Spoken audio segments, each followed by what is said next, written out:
তবে আগামী নির্বাচনটা হতে হবে গণপরিষদ নির্বাচন এবং এই গণভোটের ব্যাপারে আমরা আজকে যেটা মনে হলো যে বিএনপিও কিছুটা মানে নিমরাজি এখন পর্যন্ত। ফলে আমাদের কিন্তু শুরু থেকেই এই দাবিটা ছিল, আপনারা জানেন যে গণপরিষদ গঠন করতে হবে, আগামী নির্বাচনটা হতে হবে গণপরিষদ নির্বাচন এবং এছাড়াও আগামী যে নির্বাচিত সভা তাদেরকে একই সাথে দুটো ভূমিকা দেওয়া যেতে পারে, তারা একই সাথে গণপরিষদ এবং একই সাথে পার্লামেন্টের ভূমিকা পালন করবে। এই কথাটা আমরা লাগাতার বলে এসেছি এবং তখন রাজনৈতিক দলগুলো এটাতে খুব বেশি একমত না হলেও এখন আজকে আমরা যেখানে এসে দাঁড়িয়েছি আমরা নিঃসন্দেহে এটা বলতে পারি যে আজকে আমরা প্রায় সমস্ত রাজনৈতিক দল একটা কনসেনসাস কিংবা ঐক্যমত্যের জায়গায় আসছে। সেটা হচ্ছে যে জুলাই সনদের আইনি ভিত্তিটা আগেই দিতে হবে। এক্ষেত্রে আপনারা জানেন যে কমিশনের পক্ষ থেকে সাংবিধানিক আদেশের কথা বলা হয়েছে ইতিপূর্বে, অন্যান্য দলও কিছু কিছু দল এই দাবি তুলেছে।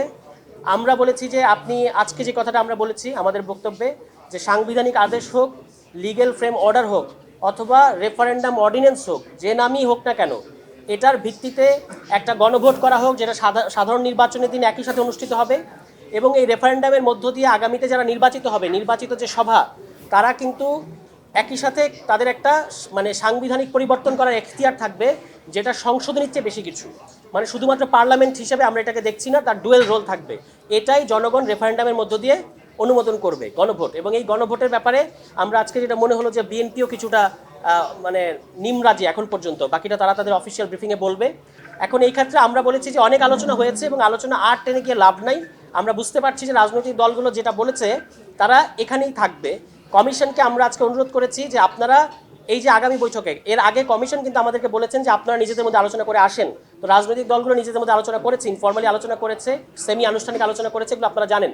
আজকে আমরা কমিশনকে বলেছি যে এই যে বিভিন্ন রাজনৈতিক দল যে কথাগুলো বলল, ভাষাগত ভিন্নতা বাদ দিলে মোটামুটি স্পিরিটের দিক থেকে সবাই এক জায়গায় এসেছে যে জুলাই সনদের আইনি ভিত্তি এবং সাংবিধানিক ভিত্তি দিতে হবে। এই স্পিরিটটাকে কমিশন এখন পরবর্তী সভায়, সেটা আগামীকালকে হোক কিংবা পরশুদিন হোক, তারা চাইলে এক পাতায় একটা মানে ডকুমেন্ট, একটা প্রস্তাব আমাদের সামনে নিয়ে আসতে পারে। তাহলেই কিন্তু আলোচনাটা একটা শেষের দিকে বা পরিণতির দিকে যাবে। এই বক্তব্যটা আমরা আমাদের জায়গা থেকে রেখেছি। RICL TMX, যুগের পর যুগ স্থাপনা থাকে মজবুত।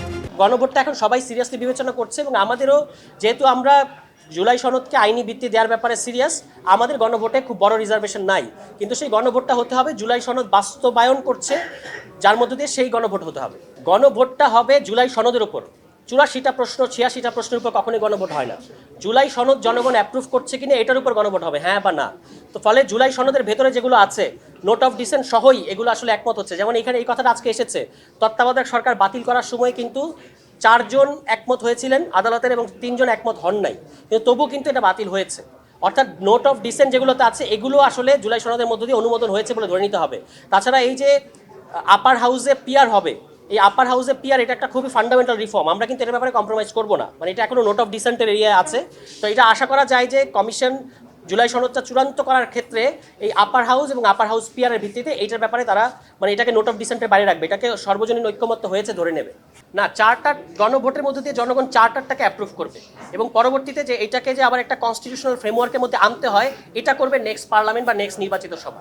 এখন যদি রেফারেন্ডাম অর্ডার যে কথাটা এসেছে বা রেফারেন্ডাম অর্ডিন্যান্স কিংবা constitutional order, legal frame order, যে নামই দেওয়া হোক না কেন, এটা কিন্তু ওই যে জুলাই সনদের ভিত্তিতে যে নির্বাচন তার কাছাকাছি। মানে এটার ভিত্তিতে আপনি নির্বাচন হলে এই বিদ্যমান সংবিধানের অধীনে নির্বাচন হচ্ছে না, বরং পরবর্তীতে নির্বাচনে যারা জয়ী হয়ে আসবেন বা যারা পার্লামেন্টে যাবেন তারা সংবিধানের বেসিক রিফর্ম করবেন, এই ম্যান্ডেটটা তাদেরকে দেওয়া হচ্ছে।